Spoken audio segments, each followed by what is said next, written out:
In the original novel, after my wife's old flame returned to the country, I would be repeatedly humiliated by that shameless couple, eventually jumping off a building to become a tool to make the female lead regret her actions. Now, when the female lead stomps her feet and curses, "Alex Chun, you're just a spineless wimp," I backhand her first love with a huge slap. A wimp? How about now? 3 months later, I personally send that pair of illicit lovers to prison. The warden asks respectfully, "Young Master Chun, here for another inspection?" I tap on the visitation glass. "You too. How about a performance of Tears Behind Iron Bars to liven things up?" I, Alex Chun, am an unremarkable transmigrator.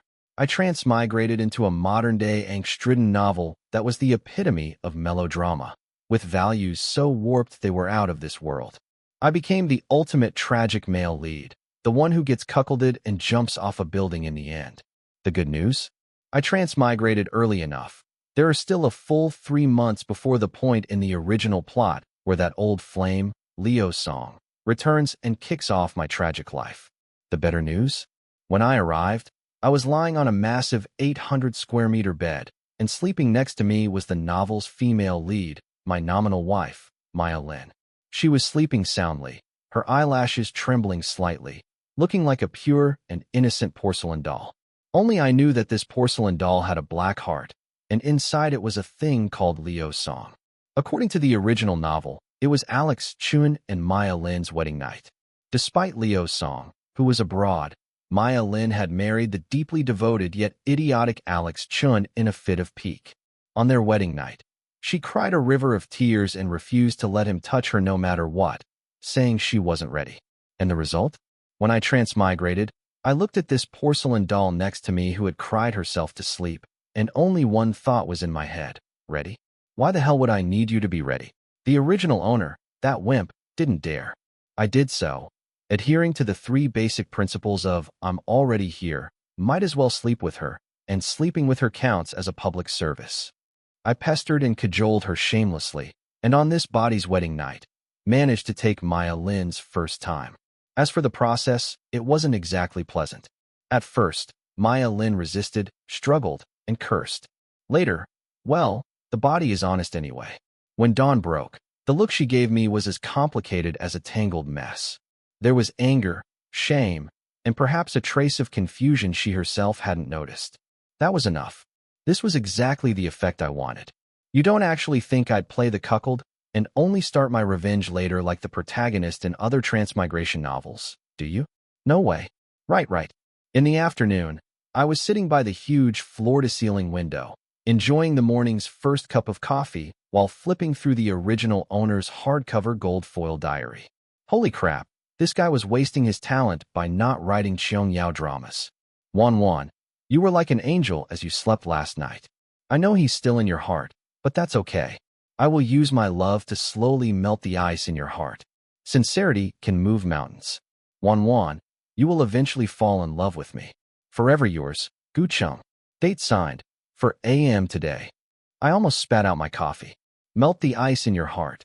This guy was physically quite warm last night, but the water in his brain could probably fill the entire Pacific Ocean. And forever yours, Gu Chung. TSK. With this level of idiocy, he deserved to be cuckolded. But I have to say, Wan, last night was really moist. 3 months. I closed the diary and casually tossed it into the nearby trash can. 3 more months until that piece of shit Leo song comes back to stir up trouble. All right then, 3 months is enough time for me to plant some fun landmines amidst Maya Lin's cold face, which looked like a piece of dog shit that had been frozen for 10,000 years. My indifference and my secret preparations, the days slipped by to the eve of Leo song's return. At the dinner table, the atmosphere was as cold as a morgue. Maya Lin poked at the steak on her plate, her knife and fork clattering, wearing an expression like the whole world owed her 80 billion. Ever since the wedding night, she had treated me with this chaste martyr who has been brutally violated attitude. Tomorrow, she suddenly said, her voice stiff, Brother Song is returning. I slowly and methodically cut my steak without even looking up. Oh, should I arrange for a driver to pick him up from the airport and send a bouquet of chrysanthemums while I'm at it? You. Maya Lin snapped her head up, her face pale with anger. Alex Chen, how can you be so vicious? What did Brother Song ever do to you? He didn't do anything, I said indistinctly while chewing a piece of meat I had just forked. I just think he isn't worthy of chrysanthemums. Foxgloves would be more fitting. Oh, by the way, I won't be back for dinner tomorrow night. You're on your own tomorrow. I have to go prepare a unique welcome gift for that young master Song. Maya Lin looked at me suspiciously. Where are you going tomorrow? Overtime. The company has a sudden important project. I'll be pulling an all-nighter. Don't wait up. I forced an extremely perfunctory smile. Maya Lin's eyes lit up for a moment, though she tried her best to hide it. The sheer joy of, thank God he's not home, was practically bursting from her pores. Hey, women, thy name is Shalinus. The next evening, at 9 o'clock, outside the V1 True Love private room of Cloud 9, the city's most luxurious revolving restaurant, I was wearing an outrageously flashy bright purple velvet suit, my hair slicked back impeccably, leaning against the door frame with a glass of champagne in my hand. I looked like a spectator waiting for a good show to begin. The door to the private room wasn't fully closed. Muffled voices, deliberately kept low, drifted out, accompanied by Maya Lin's familiar tearful, coquettish whining. Brother Song, you're finally back. You have no idea what I've been through these past 3 years. Alex Chun, he's nothing but a beast. He forced me. I've been living in hell every single day. Maya Lin's voice held the perfect calculated sob, flawlessly crafting the image of a poor little white flower ravaged by her tyrannical husband. Fuck, that voice almost got me excited. Wan, you've suffered. Leo Song's voice was so gentle it could practically drip water, filled with the pity of a savior descending from the heavens. It was my fault. I never should have left you. Don't worry, I'm back now. I won't let anyone bully you again. That good for nothing, Alex Chun. Good for nothing. I raised an eyebrow, a silent, utterly vicious smile spreading across my lips. Perfect timing. I raised my hand and with extreme politeness, knocked 3 times. Knock, knock, knock. Then, without waiting for a response, I pushed the door open and walked in. Inside the room, candlelight flickered and the scent of roses filled the air. Maya Lin and Leo Song were sitting by the window, pressed closely together. Maya Lin's eyes were red-rimmed, and Leo Song had one hand resting comfortably on the back of hers. Seeing me, they both looked as if they'd been struck by lightning.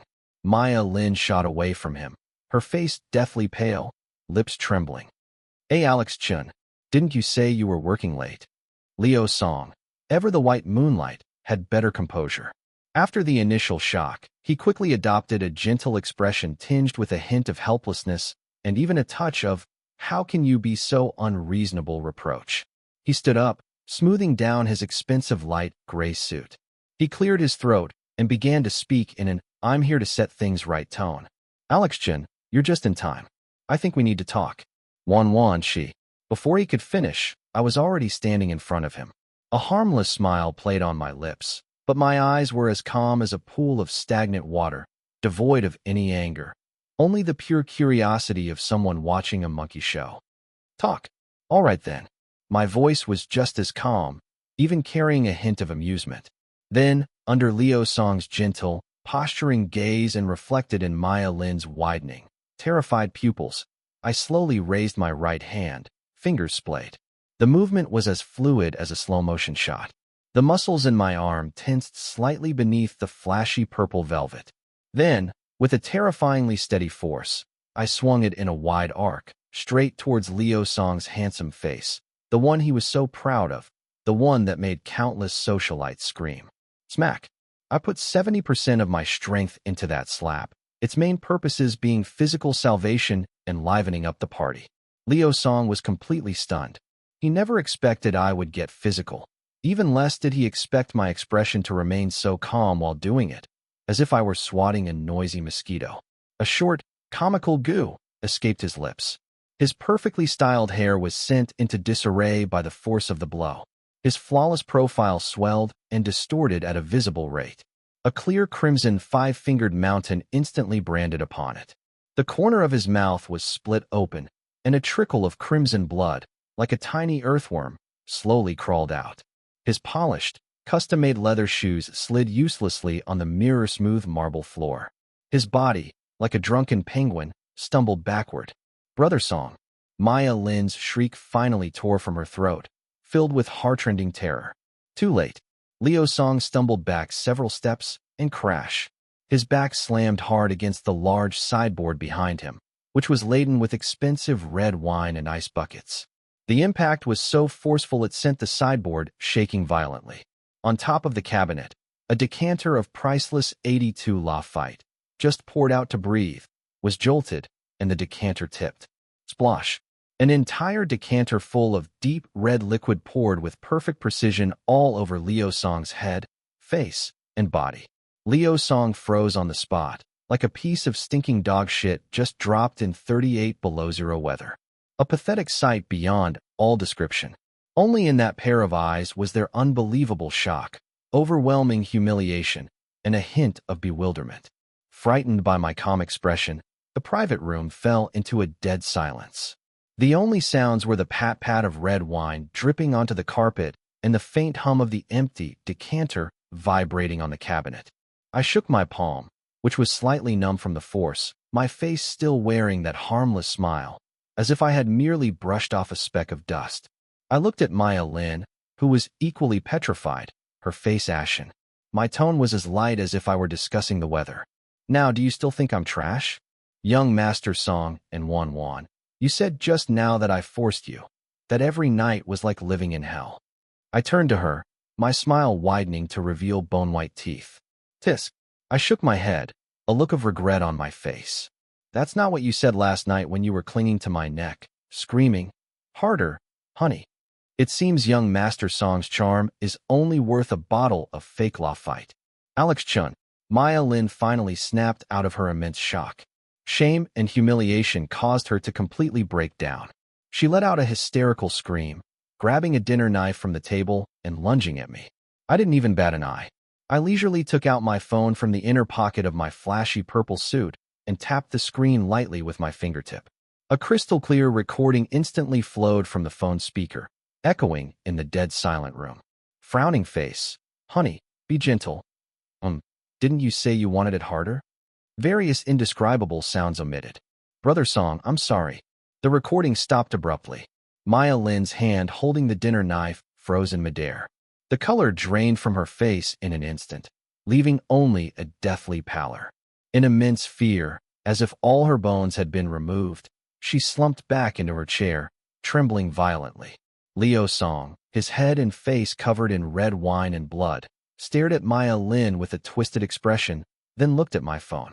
The humiliation and fury in his eyes could almost spit fire, but it was overshadowed by the shame of being publicly exposed. Fuck, being stared at by him like that. I almost got excited again. I put away my phone, flicked non-existent dust from my purple suit, and announced cheerfully, "All right, the welcome home dinner is over." The performance was spectacular. Young Master Song, welcome back to the country. Consider this red wine bath my gift. As for you, Maya Lin. I looked at the devastated woman, my smile icy. Tomorrow at 9 o'clock in the morning, bring the signed divorce papers and get your ass back to the Chin Villa. You leave with nothing. Take the trash you brought with you. If you dare be 1 minute late, I waggle my phone. I will send this little bedtime story for free to every gossip rag in the city and to every single business partner of Dear Brother Song.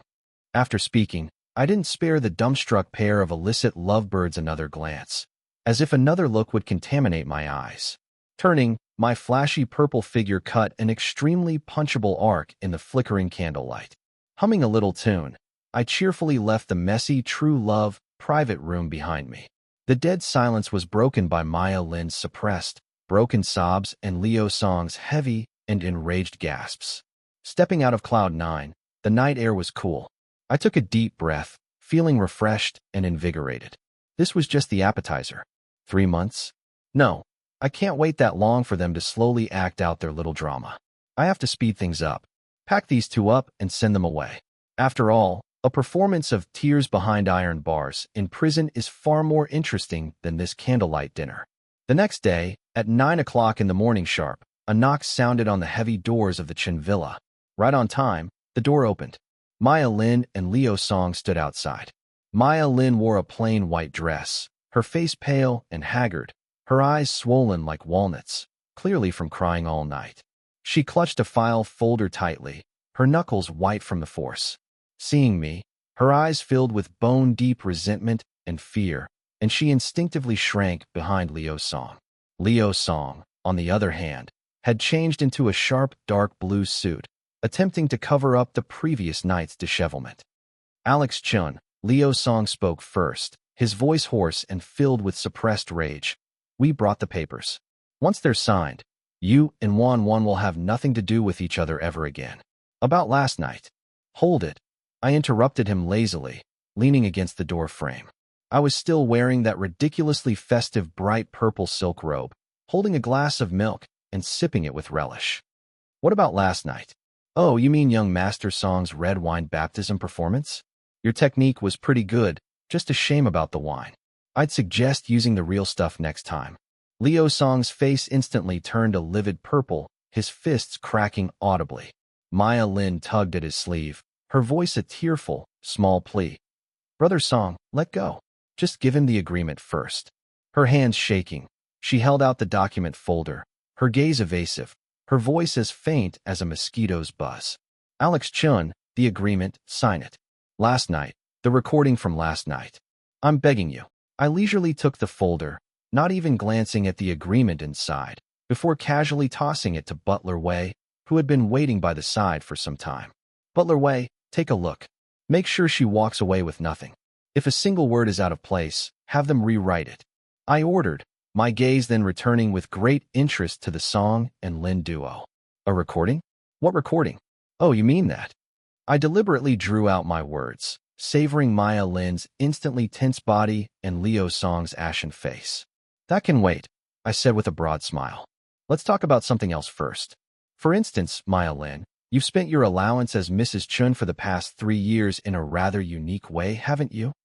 Maya Lin's head snapped up, a flash of panic in her eyes. What? What do you mean? What do I mean? I clapped my hands. Butler Wei immediately took a step forward, holding a thick, sealed file folder. What I mean is this. I took the folder, ripped open the seal with a sharp thwack, and tipped out a huge stack of bank statements, transfer receipts, shopping slips, and even a few blurry but recognizable photos.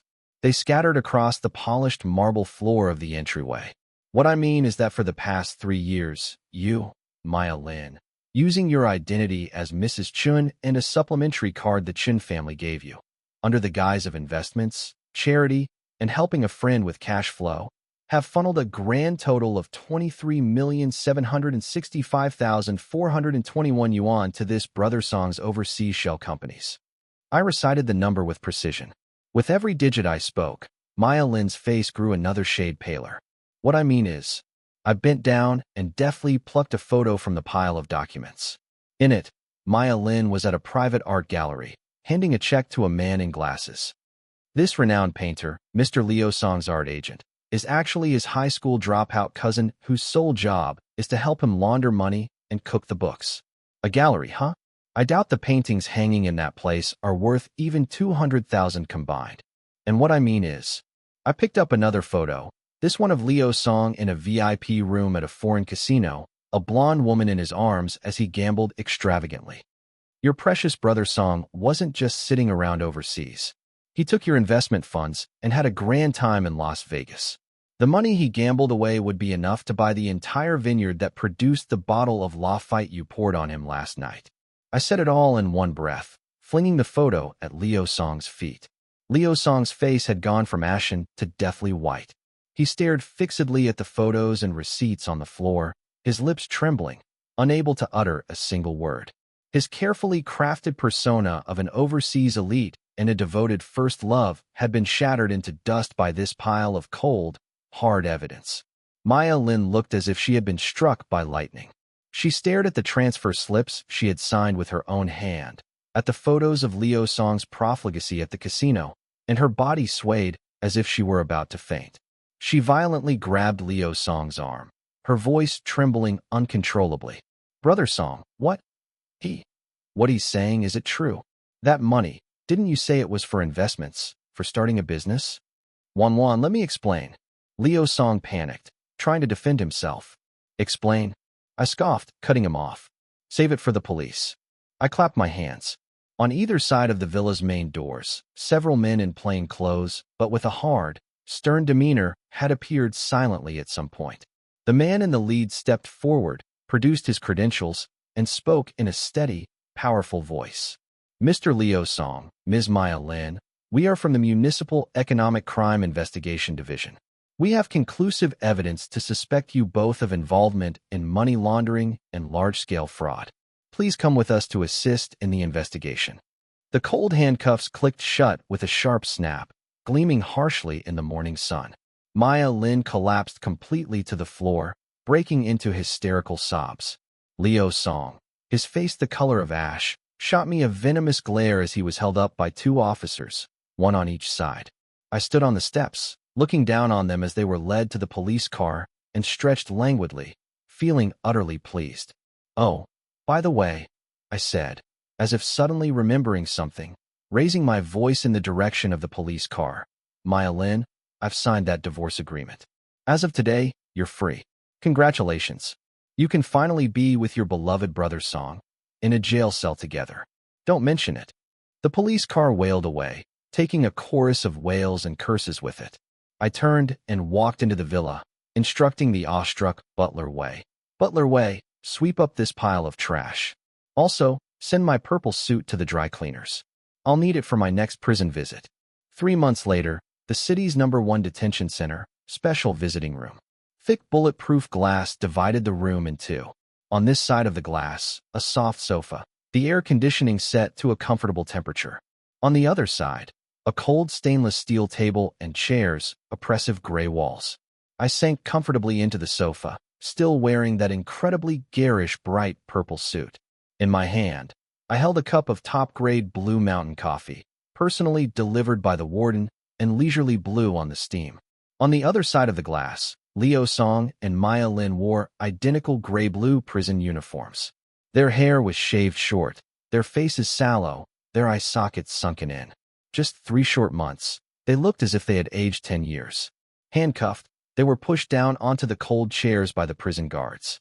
Leo Song's gaze was like a poisoned dagger, pinning me to my spot through the glass. If looks could kill, I'd be riddled with holes. Maya Lin, on the other hand, kept her head down, her shoulders shuddering with silent sobs. She was huddled into a ball like a frightened quail. Young Master Chen, is there anything else you need? The warden, Warden Zhang, stood beside me, bowed low, a fawning smile plastered on his face, though beads of sweat dotted his forehead. This was the man who had managed to expertly land this pair of illicit lovers with their considerable backing in here, getting the green light from the higher-ups every step of the way. The warden didn't dare slight him. That won't be necessary, Warden Zhang. You can go about your business. I waved my hand with an amiable smile.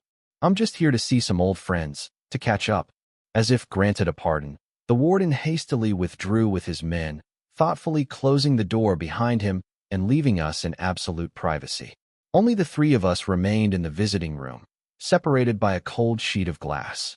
I set down my coffee cup, leaned forward slightly toward the intercom, and my voice carried clearly through the speaker to the other side. Hi, you two. How have you been? My tone was as casual as if I were greeting old classmates. How are the accommodations compared to the private room at Cloud 9 and the presidential suite at the Grand Hyatt? This place has a certain unique charm, doesn't it? Leo Song's head shot up, the venomous hatred in his eyes almost tangible. Alex Chun, you despicable bastard. You'll die a horrible death. You think you've won? Just you wait. The Song family will not let you get away with this. The Song family? I let out a short laugh, as if I'd heard the funniest joke in the world. Song, has prison turned your brain to mush? That shell company of yours, money laundering, fraud, involvement in overseas gambling. The chain of evidence is ironclad. To bail you out, your father spent his own coffin money plugging the holes. The Song Group has already filed for bankruptcy protection. The Song family. Is there anything left of it but a house number? Leo Song's face turned deathly pale, his lips trembled, but he couldn't manage another harsh word. Only ash and despair remained. My gaze shifted to Maya Lin, who still had her head lowered. One, why so quiet? Not happy to see an old friend? Oh, right, I forgot to tell you. Your father, Maya Yu, was kicked off the board of directors for that little matter of you embezzling Chin family funds to sponsor your lover. The Lin family has its own hands full now. I doubt they have time to send you a change of clothes. Maya Lin's sobs suddenly intensified into stifled, anguished weeping. She lifted her head, her tear-filled eyes fixed on me, a look filled with pleading, regret, and one last unrealistic sliver of hope.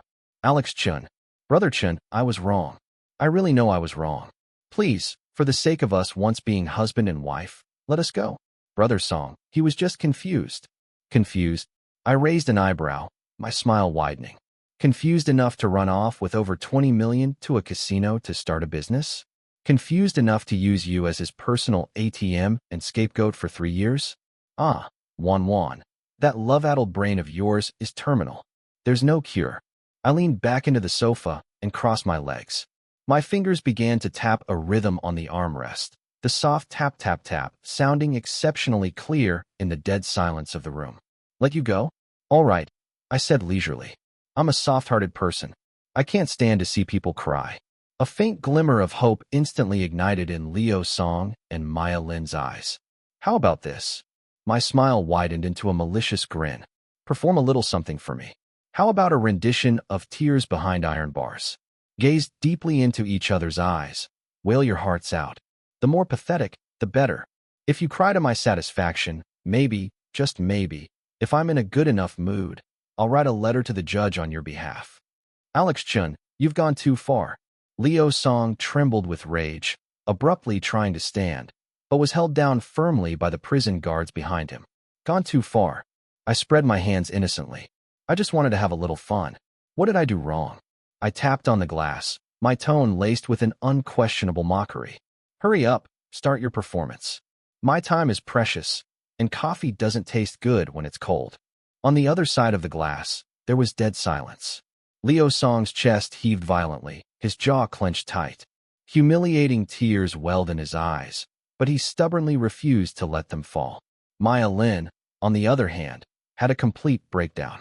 She covered her face and began to wail, her cries shrill and desperate, filled with regret and the sorrow of having nowhere to turn. Leo Song looked at the sobbing Maya Lin, then back at me, smiling broadly on my side of the glass. The immense feeling of humiliation and powerlessness finally broke him. He ducked his head abruptly, his shoulders shaking violently. Suppressed, beast-like whimpers escaped him in fits and starts. For a moment, the visitation room was filled with nothing but Maya Lin's heart-wrenching wails and Leo Song's suppressed, agonizing whimpers. The real jailhouse tears.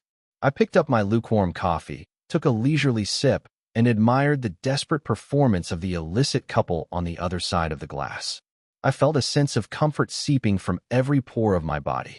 This is more pleasing to the ear than any symphony. I'll have to come to this place more often.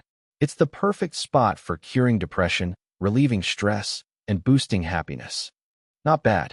Cry full of emotion, rich in sound and feeling. I put down my coffee cup and commented in a deadpan voice. It's just that your crying, Leo Song, is a bit too reserved. Not enough commitment. Pay attention next time. You need to cry with more nuance, more explosive power. As for Maya Lin, keep it up. The volume is great, and the emotion is abundant. I stood up, adjusted my flashy purple suit, and gave the two who were a crying mess on the other side of the glass an extremely brilliant and punchable smile. That's all for today. As for the performance fee, let's just deduct it from the pocket change of the 20-something million you owe me. I'll come see you again next time I'm in a bad mood. You too, reform yourselves well and strive for a reduced sentence. Oh, and when you get out on parole, remember to keep the act going. I'm still waiting for the sequel. With that, I turn around, humming a tuneless little song, my mood cheerful. I pushed open the door to the visitation room, shutting the desperate wails and venomous glares completely behind it. The heavy iron gate of the detention center slammed shut behind me with a clang, cutting off the desperate wails of the illicit couple inside. The warm sunlight bathed me, dispelling the gloomy, damp, musty smell from the visitation room. I took a deep breath of the free air, feeling that even the car exhaust smelled sweet. Young Master Chun, take care. Give us a heads up next time you come, and I'll arrange the best spot for you. Warden Zhang came jogging out to see me off, his back bent so low it nearly touched the ground, his face plastered with a sycophantic smile that was uglier than a crying face. I gave a casual wave of my hand without looking back. The best spot. Of course. After all, this is my exclusive distress paradise. The VIP treatment has to be maxed out. My flashy purple Ferrari was parked in its exclusive spot, reflecting an arrogant glare in the sunlight. Just as I pulled the car door open, my phone buzzed. I glanced at the screen. Maya U. TSK, persistent as a ghost. I slid leisurely into the driver's seat, adjusted the rearview mirror to make sure I could see my own handsome, refreshed face, and only then did I unhurriedly answer the call. I switched on the speakerphone and tossed the phone onto the passenger seat. Alex Chun. Maya Yu's voice sounded like it was being squeezed from a broken bellows, hoarse, furious, and tinged with the despair of a man at the end of his rope. You're ruthless. Isn't it enough that you've ruined my daughter and Song? What will it take for you to finally let them go? Director Lin. I started the engine, and the Ferrari let out a low roar, just like my current joyful mood. It's early in the morning. Don't be so angry. You might have a stroke. Your daughter and that son-in-law tobe of yours are now eating the state's food, living in the state's housing, with regular schedules and good health. How can you call that ruining them? What I've done is called upholding justice, even against one's own kin, eliminating a pest for the good of the people. Understand, you're full of shit. Maya Yu was so furious he became incoherent. If it weren't for your setup, if it weren't for your so-called evidence. Evidence? I scoffed, steering with one hand as the car slid smoothly out of the parking space. Director Lin, there's no point in you saying that. Are the bank transfer records fake? Are the casino photos photoshopped? Or is the check your daughter signed with her own hand a forgery, with Leo Song's high school cousin and AI deepfake? You need to speak with proof, Director Lin. Slander has legal consequences. I paused deliberately, my tone laced with a malicious, feigned realization. Oh, right, almost forgot. It seems you're no longer Chairman Lin. I heard the board invited you to be an honorary advisor. TSK, kicking you to the curb once you've outlived your usefulness.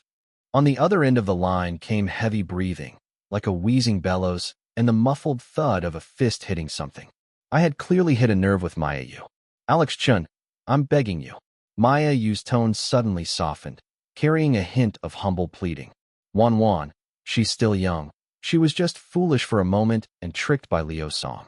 For the sake of her once being your wife, help her. Pull some strings, get her out early. I'll give you what's left of the Lin family's assets, all of it. What's left of the Lin family's assets?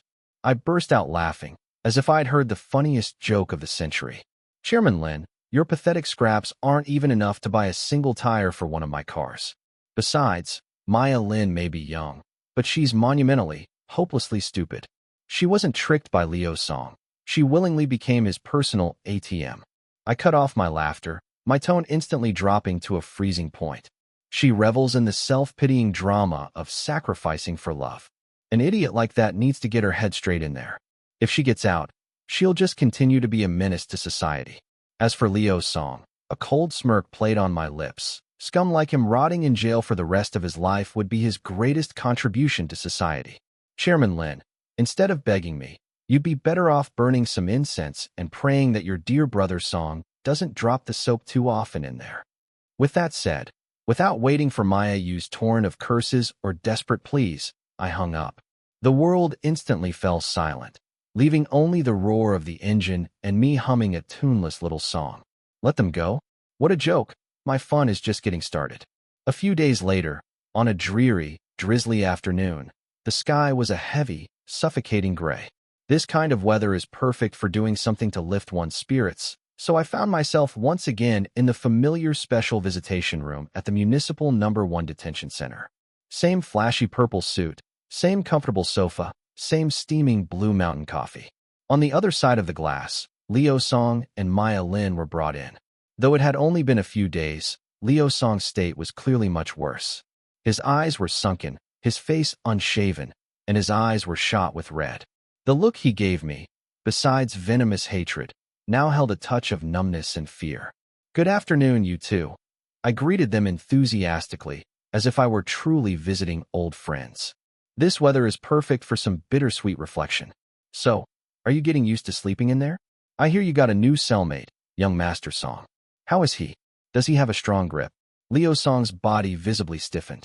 His eyes darted away, and his lips trembled, but he didn't dare to spout threats like last time. Clearly, life in a detention center had taught him a vivid lesson. Maya Lin kept her head down, her shoulders trembling slightly. Doesn't seem like you're used to it yet. I shook my head regretfully and took a sip of my coffee. No matter, you'll get used to it. After all, time is something you have in abundance. The reason I asked for you today isn't anything special. It's just that I've been feeling a little down lately. I set down my coffee cup, leaned forward slightly, and put on a harmless smile. So, I was thinking of asking you two veteran artists to perform something for me, to liven things up a bit. How about the classic piece, Tears Behind Iron Bars? Last time, young Master Song, your crying wasn't very convincing. Loosen up this time. Show me some of that best actor potential. Leo Song snapped his head up, humiliated tears swirling in his eyes. He bit his lip so hard it nearly bled, a beastly growl rumbling in his throat. Alex Chun, you've gone too far. A gentleman can be killed, but not humiliated. Humiliated? I raised an eyebrow, my face a mask of innocence. You've got it all wrong, young Master Song. I'm appreciating art. Your love story was so earth-shattering, so worthy of praise and tears, now condensed into these tears behind iron bars. It's an artistic sublimation. Countless people wish they could see this, but can't. I'm giving you a stage, letting you use your remaining talents to provide a little emotional value for society. Get it? I tapped on the glass, my voice laced with an undeniable mirth. Hurry up, don't dawdle. The audience's emotions are all primed. We're just waiting for the show to start. My standards aren't high this time. Just cry with genuine feeling, with a mix of remorse and regret, with a longing for freedom. That'll do. Cry to my satisfaction, and I might consider getting you an extra dish, like a packet of pickled mustard greens each. A young guard standing nearby couldn't hold it in and let out a snort of laughter, then quickly straightened his face. Leo Song's face alternated between red and white. Humiliated tears finally broke free, streaming down his grimy cheeks. He ducked his head abruptly, his shoulders racked with violent sobs. It was no longer a suppressed whimper, but a raw, animalistic howl. His cries were filled with despair, resentment, and the bitter anguish of having nowhere to turn. Infected by Leo Song's cries, Maya Lin broke down again, covering her face and weeping hysterically. Through her tears, she mumbled incoherently, "I was wrong. I was really wrong. Let me go." This rendition of Tears Behind Iron Bars was even more immersive than the last, more richly emotional and expressive, filled with desperate cries from the depths of their souls. I leaned back comfortably in the sofa, crossing my legs. My fingers tapped a light rhythm on the armrest as I squinted, as if appreciating a top-tier tragic performance. The desperate howls that pierced the bulletproof glass were like the music of the heavens to my ears. Every note precisely massaged my taut nerves. Not a bad emotional progression. Leo Song, your explosive power has improved. Maya Lin, your tearful tone is spot on. Keep it up. I offered my professional critique as I enjoyed the show. Yes, just like that. Cry out all of your world-shaking love. Weep until your tears of regret run dry. Raindrops pattered against the high windows of the visitation room, creating a blurry curtain of water. Inside, under the dim lights, a tragicomedy of the highest order played out in the two worlds separated by glass. After what seemed an eternity of crying, Leo Song's howl subsided into intermittent gasps, as if drained of all strength. He slumped in a cold chair, staring blankly at the ceiling. Maya Lin had cried her voice hoarse, leaving only silent sobs and tremors. I glanced at my watch and clicked my tongue, still wanting more. All right, that's enough for today's performance. The overall effect was good, full of emotion, highly infectious. I'll give it an 8 out of 10. I'm docking 2 points because you, Leo Song, lost some steam toward the end. You didn't stick the landing. I stood up, adjusting the lapels of my purple suit. Facing the two hollowed-out shells on the other side of the glass, I flashed a brilliant, deeply satisfied smile. Let's convert your performance fee for today into 2 packs of pickled mustard greens. Warden Zhang put it on my tab. Give them an extra dish. Get some rest, conserve your energy. I'll be back to check on your progress the next time I'm in a bad mood. Remember, the path of art is endless. You must continue to refine your tears behind iron bars. I have high hopes for you. With that, I started humming a cheerful, improvised tune of Tears Behind Iron Bars, a cornbread bun in my hand, not a drop of oil in my dish. My mood was as bright as the sky after a storm. With a light step, I pushed open the door to the visitation room. Outside, Warden Zhang was waiting, a look of awe mixed with speechlessness on his face. Young Master Chun, you take care. His mouth twitched. He had probably never seen anyone turn a prison visit into such an unconventional and self-righteous spectacle. Yes, thank you for your trouble, Warden Zhang. I patted his shoulder and slipped a card into his hand. Next time I come, remember to turn up the heat in advance. Crying scenes are hard on the throat, and I can't have my 2-star performers catching a cold. Warden Zhang clutched the card, his expression growing even more complex. He could only nod repeatedly. Yes, yes, absolutely, it will be arranged. Sitting in the Ferrari, the windshield wipers swung rhythmically back and forth, clearing away the curtain of rain. Through the rearview mirror, I took one last look at the drab, oppressive, and imposing building. Yes, now I know where to go the next time I'm feeling down. This place is truly addictive. It works better than any therapist or spa massage. That pair of clowns, Leo Song and Maya Lin, are simply the best stress relief tool heaven has granted me since I transmigrated. I stomped on the gas, and the purple lightning tore through the rain, speeding toward the bustling city center. Outside the car window were the gray city and hurried pedestrians. Inside, a smile played on my lips as I hummed an off-key tune, my mood bright enough to dispel the gloom of an entire rainy season. Life is so fucking interesting. The end.